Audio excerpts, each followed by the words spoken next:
আসসালামু আলাইকুম প্রিয় চাকরি প্রার্থী ভাই ও বোনেরা। আজকে আপনাদের জন্য আরো একটি নতুন ভিডিও নিয়ে হাজির হলাম। আর এই ভিডিওতে আজকে আলোচনা করব পরিকল্পনা মন্ত্রণালয় আওতাধীন পরিসংখ্যান ও তথ্য ব্যবস্থাপনা বিভাগে একটা নিয়োগ বিজ্ঞপ্তি প্রকাশ করেছে। সেটা কিন্তু পূর্ণ নিয়োগ বিজ্ঞপ্তি। আমরা সেই নিয়োগ বিজ্ঞপ্তি নিয়ে আজকে বিস্তারিতভাবে আলোচনা করার চেষ্টা করব। আপনারা ধৈর্য সহকারে সম্পূর্ণ ভিডিওটা দেখবেন, অবশ্যই উপকৃত হবেন। দেখেন বিজ্ঞপ্তিতে তারা কি বলছে। পরিসংখ্যান ও তথ্য ব্যবস্থাপনা বিভাগ পরিকল্পনা মন্ত্রণালয়ের রাজস্ব খাতভুক্ত নিয়োগযোগ্য শূন্য পদের বিপরীতে জাতীয় বেতন স্কেল 2015 এর 13, 16, 20তম গ্রেডভুক্ত নিম্নোক্ত পদে সরাসরি জনবল নিয়োগের লক্ষ্যে পদের পার্শ্বে বর্ণিত শর্তে বাংলাদেশের প্রকৃত নাগরিক নিকটে হতে তারা অনলাইনে দরখাস্ত আহ্বান করতেছে। এখানে উল্লেখ্য যে পরিসংখ্যান ও তথ্য ব্যবস্থাপনা বিভাগে 8ই জুন 2023 তারিখে এবং স্মারকে জারিকৃত বিজ্ঞপ্তি অনুযায়ী নিম্নবর্ণিত চকের 1 থেকে 3 পদে ইতিপূর্বে যারা আবেদন করেছেন তাদের পুনরায় আবেদন করার কোনো প্রয়োজন নেই। এটা ভালোভাবে বুঝে নেবেন। এবং দেখেন এখানে পদ 3টি পদ। প্রথম নম্বর পদ হলো কম্পিউটার অপারেটর। এখানে 13তম গ্রেডে একজন লোক নেবে এবং শিক্ষাগত যোগ্যতার প্রয়োজন হবে বিজ্ঞান বিভাগ থেকে আপনার স্নাতক পাস এবং কম্পিউটার মুদ্রা করে প্রতি মিনিটে 25 শব্দ বাংলা, ইংরেজিতে 30 শব্দ রাখতে এবং সংশ্লিষ্ট স্ট্যান্ডার্ড অ্যাটিটিউড টেস্টে আপনাকে উত্তীর্ণ হতে হবে। 2 নম্বরে যে পদ অফিস সহকারী কাম কম্পিউটার মুদ্রা করে এখানে 6 জন লোক নেবে। দ্বিতীয় বিভাগে মাধ্যমিক উচ্চ মাধ্যমিক সার্টিফিকেট পরীক্ষা উত্তীর্ণ হতে হবে এবং কম্পিউটার অবশ্যই প্রশিক্ষণ প্রাপ্ত হতে হবে এবং কম্পিউটার মুদ্রা করে এবং কম্পিউটার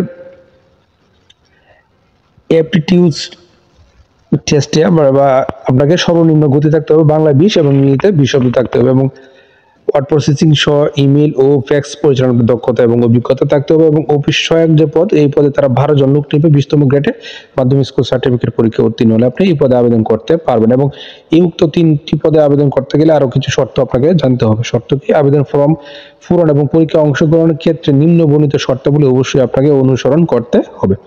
এখানে কি বলা আছে দেখেন, 1/1/2025 তারিখে আবেদনকারী ন্যূনতম বয়স 18 থেকে 32 বছর এবং 2 নং ক্রমিকে উল্লেখিত পদের ক্ষেত্রে বিভাগীয় প্রার্থীর ক্ষেত্রে 40 বছর পর্যন্ত শিথিলযোগ্য বয়স পাবেন। এখানে এফিডেভিট গ্রহণযোগ্য নয়। এবং এই বিজ্ঞপ্তিতে বর্ণিত চকে 1 নং ক্রমিকে শূন্য পদ পূরণে সরকারি প্রতিষ্ঠানে কম্পিউটার পার্সোনাল নিয়োগ বিধিমালা 2019 এবং 2-3 ক্রমিকে শূন্য পদ পূরণে বাংলাদেশ সচিবালয় ক্যাডার বহির্ভূত গেজেটেড কর্মকর্তা ও নন ক্যাডার গেজেটেড কর্মকর্তা নিয়োগ 2014 সংশোধিত 20 অনুসরণ করবে এবং এতদ নিয়োগ সংক্রান্ত বিদ্যমান সরকারি যাবতীয় বিধিবিধান আদেশ নিয়মাবলী এখানে পরবর্তী সংক্রান্ত বিধিতে কোনো সংশোধন তা অনুসরণ করা হবে। এবং সরকারি আধা সরকারি স্বায়ত্তশাসিত প্রতিষ্ঠান যারা কর্মরত আছেন তারা অবশ্যই আপনার ডিপার্টমেন্ট ক্যান্ডিডেট গড়ের টিক চিহ্ন আপনাকে প্রদান করতে হবে।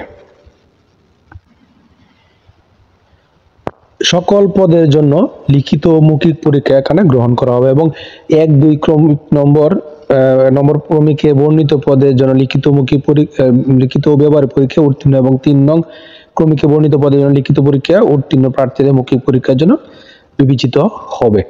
এবং মৌখিক পরীক্ষার সময় আপনার সকল শিক্ষাগত যোগ্যতা সনদ প্রত্যয়ন অনাপত্তিপত্র মূল কপি আপনাকে প্রদর্শন করতে হবে এবং পূরণকৃত অ্যাপ্লিকেশন ফর্ম সহ আবেদনের উল্লেখিত সকল সনদ এবং প্রবেশপত্র সহ সত্যায়িত এক সেট ফটোকপি আপনাকে দাখিল করতে হবে। এছাড়াও জেলার স্থায়ী বাসিন্দার প্রবেশপত্র হিসাবে ইউনিয়ন পরিষদ বা সিটি কর্পোরেশন কর্তৃক প্রদত্ত সনদপত্র আপনাকে প্রদান করতে হবে এবং মুক্তিযোদ্ধা শহীদ মুক্তিযোদ্ধা বীরাঙ্গনা পুত্রকন্যা হিসাবে আবেদনকারীকে প্রার্থীকে পিতামাতার মুক্তিযোদ্ধা সনদের সত্যায়িত কপি জমা দিতে হবে এবং এক্ষেত্রে সনদ হিসেবে নিম্নে যে কোনো একটি গ্রহণযোগ্য হিসেবে বিবেচিত হবে। কি বিবেচিত হবে? মুক্তিযোদ্ধা মন্ত্রণালয় কর্তৃক জারিকৃত 26 ফেব্রুয়ারি 2002 তারিখে প্রজ্ঞাপন অনুযায়ী মুক্তিযুদ্ধ বিষয়ক মন্ত্রণালয়ে ইস্যুকৃত পিতামাতার মুক্তিযোদ্ধার সনদপত্র। এবং এছাড়াও আরো অনেকগুলো শর্ত দেওয়া আছে, আপনারা সবগুলো শর্ত পড়বেন।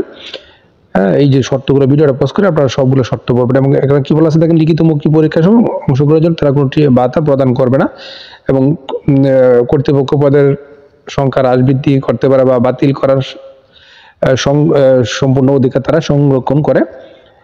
তো দেখেন, আপনার এই পদগুলোতে আবেদন করার জন্য কোন ওয়েবসাইটে প্রবেশ করবেন,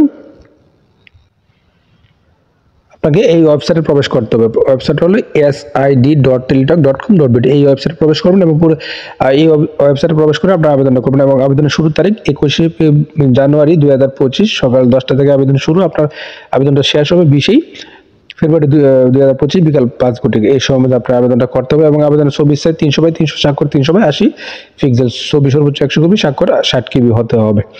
তো এই পদগুলিতে আবেদন করতে গেলে আপনার কাছে কত টাকা তারা পরীক্ষার ফি চার্জ কর্তন করবে দেখেন এখানে কি বলা হয়েছে। 1-2 নং পদের জন্য 112 টাকা এবং 3 নং পদের জন্য আপনার কাছ থেকে টোটাল 56 টাকা পরীক্ষার ফি বাবদ তারা কেটে নেবে। তবে সকল গ্রেডের অনগ্রসর ক্ষুদ্র শারীরিক প্রতিবন্ধী ও তৃতীয় লিঙ্গের প্রার্থীগণ পরীক্ষার ফি 56 টাকা। অর্থাৎ সকল গ্রেডে যারা যে ক্ষুদ্র নিগোষ্ঠী শারীরিক প্রতিবন্ধী বা তৃতীয় লিঙ্গ আছেন তাদের ক্ষেত্রে সকল গ্রেডে 56 টাকা আবেদন ফি বাবদ কর্তন করা হবে। তো আশা করি বিষয়টা বুঝতে পারছেন। আপনারা প্রথমে নিয়োগ সম্পর্কে ভালো খোঁজ খবর নেবেন, নিয়ে তারপরে বুঝে শুনে নির্ধারিত আবেদন করবেন। আর প্রতিদিন আপডেট চাকরির খবর তো অবশ্যই আমার চ্যানেল আর পেজটার সঙ্গে থাকবেন। ধন্যবাদ সবাইকে।